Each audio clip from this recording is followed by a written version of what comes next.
Please be seated. Good morning again. It's always great to be at St. Barnabas. Some of you may know this, but this was the parish that sponsored me in the 1970s when I was ordained to the priesthood. So I sort of feel like it's kind of a homecoming for me every time I come to St. Barnabas. But it's great to be here, and the first thing I want to do is I want to thank all of you for the tremendous work and witness that you have been doing in this place over the last year.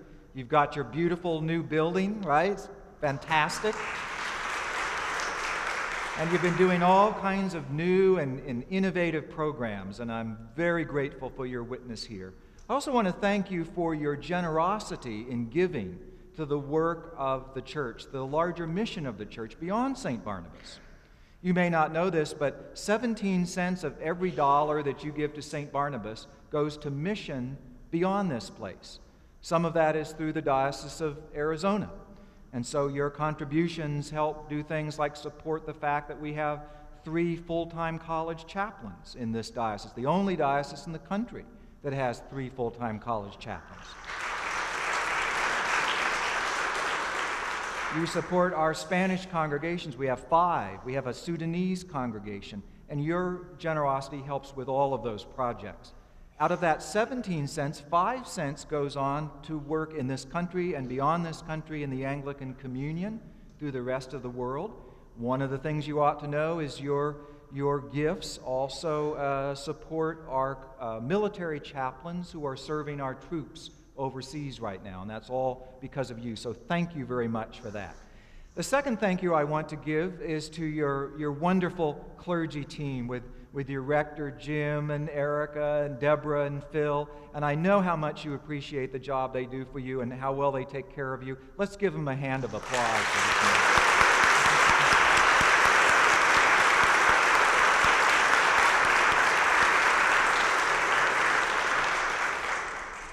A while back, I was teaching a Bible study course on the book of Acts.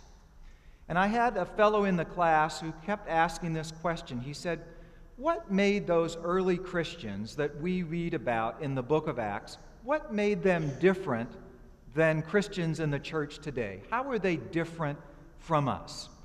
And he sort of struggled with that question for the whole course of the class. And we got to the very end, and he said, I think I understand now. He said those early Christians had their life transformed. Their faith wasn't for them just something else they did on top of everything else. It was the center of their life. They lived a completely different, radically transformed life. And he was right. And we can read about that transformed life in that passage from Acts that we had for our first lesson this morning. You might want to just get that out and take a look at it.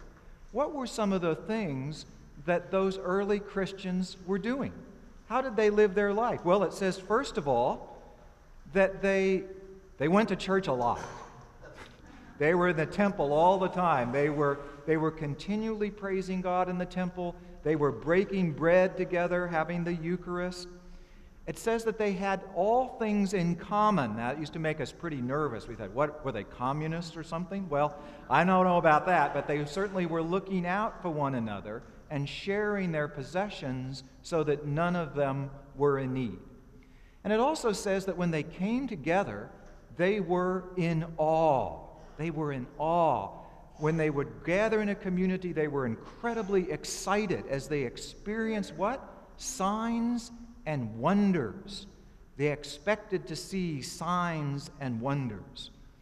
So much for the early Christians. Well, what about us? Well, I'm not so sure church is all that as much of an exciting place as it was for them. We don't have that same kind of attitude, I think, of awe and excitement in many cases. And I was reading this last week, the diary of Robert Louis Stevenson. And in one place he says, I have been to church this morning and am not depressed. And one of my favorite stories is about a little boy who whose rector was showing him around the sanctuary, and they came to this plaque on the wall. And the little boy said, "What's that for?" And the rector said, "Oh, that's for the people who have died in the service." And the little boy said, "Which one, the 8 o'clock or the 10 o'clock?"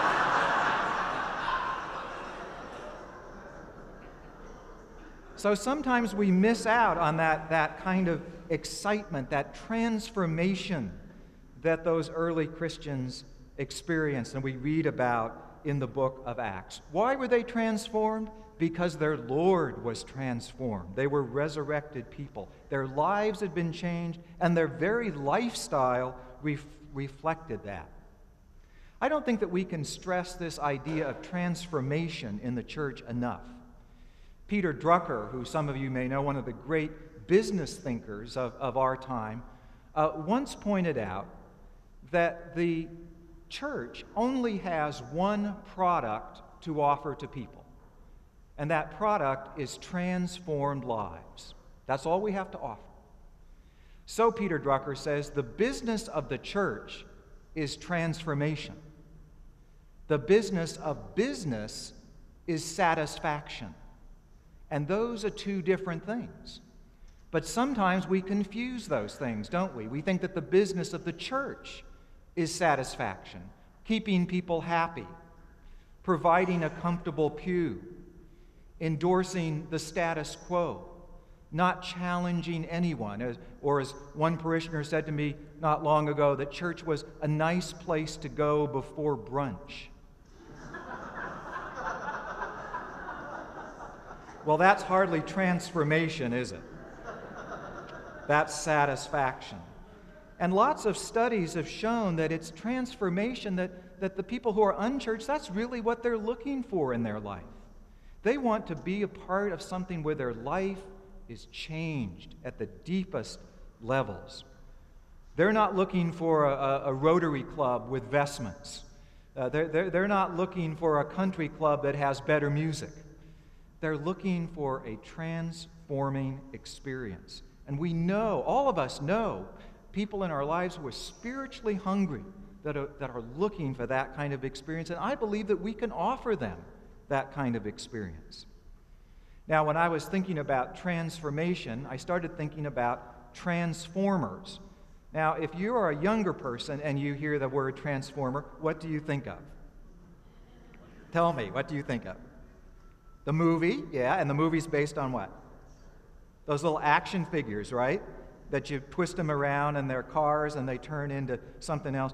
Well, for old fogies like me, when I think of a transformer, I think of an electrical transformer. So I brought one in. Now, this is out of an old television set, and most transformers, they don't look exactly like this anymore. They're much smaller, but most of you can remember transformers that look like this, and what do? They take the current that comes out of the wall socket, and they transform it in here in this big heavy magnet, and then it comes out in voltages that can be used in the appliance. You know, if you tried to plug your television directly into the wall without a transformer, the whole thing would blow up, right? So you have to have a transformer to get things to work. And I sometimes think that the church, in a way, is kind of like a transformer. Because none of us can plug directly into God. I mean, not even Moses could do that. Remember, Moses couldn't even look at God. The ancients were right. You know, you see God, you die. It's too powerful. It's too overwhelming. So we need to have something to transform that power of God, that Holy Spirit, down into voltages that we can use, that can flow through us out into the world and change things and make a difference. That's why we need this. Sometimes people say, well, what do we need a church for? Why can't we just be connected to God? And we don't need institutions. We don't need a church. And look, this is a big old heavy thing, and it's a little dirty, and it sort of gets in the way, but it's essential. Because if we don't have this, it's not going to work. We have to be careful, though. When you got this plugged into the wall, and you get these wires crossed, you're going to have big trouble. And we sometimes do that in the church, too. We get our wires crossed.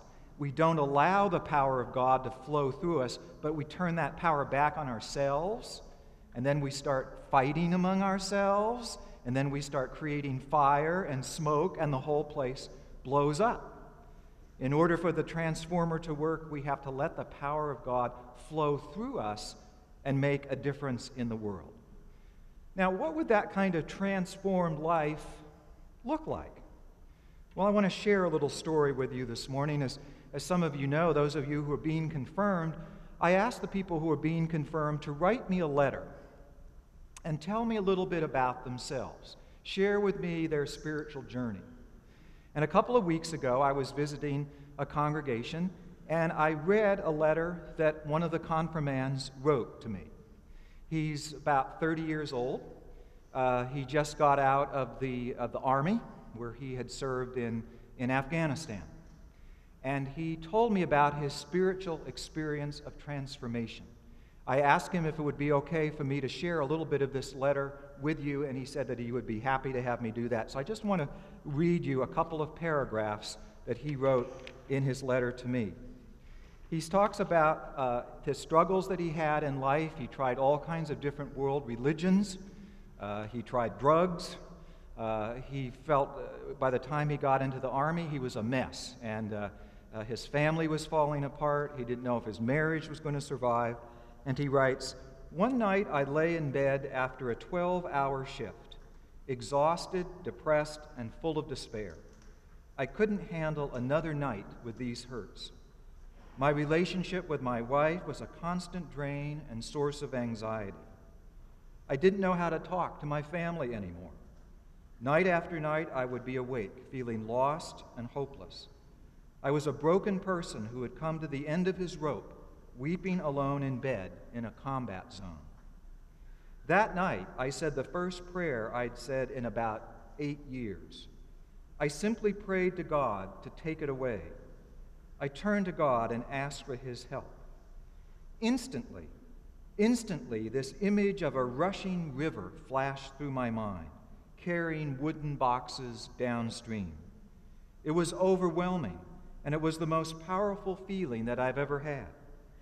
In a matter of seconds, I had the most profound peace in my heart and soul. I felt like something had been poured into me, filling me up and replacing all of the grief and heartache that I had been feeling. I fell asleep and did not wake up once that night, and in the morning, I woke up a new man." And then he talks about coming back to Arizona, and he says, "I returned to Phoenix and started attending this church. It became my church home. It has been almost a year since I returned to the Lord. Since then, I find myself changed in ways I never expected. Things I thought were important have fallen away, while new desires have risen up in me. Even my wife has noticed changes in me, and she has started attending church with me. I work in a low-income school and find so much value working with these kids. I find I have more compassion now than I ever did trying to be a Buddhist. My faith has formed new values and standards in my life that make some things difficult, but always for the better. I want to share my faith. I want to show my faith in my actions and words so others may find the Lord. I find strength to do that in the church. I am replenished and encouraged, ready to take on another week. I love being with other believers. I am proud to attend the Episcopal Church. I want to be a confirmed Episcopalian." Now that is a letter of transformation. You may have a similar story. You may have a similar story to share of how your faith has changed you, about how your faith has made you a different person. And if you don't have such a story, I hope that you'll be open to finding one. A clergy person in our diocese came to see me a couple weeks ago, and she was very depressed, and she said, "I can't believe how low the expectations of my congregation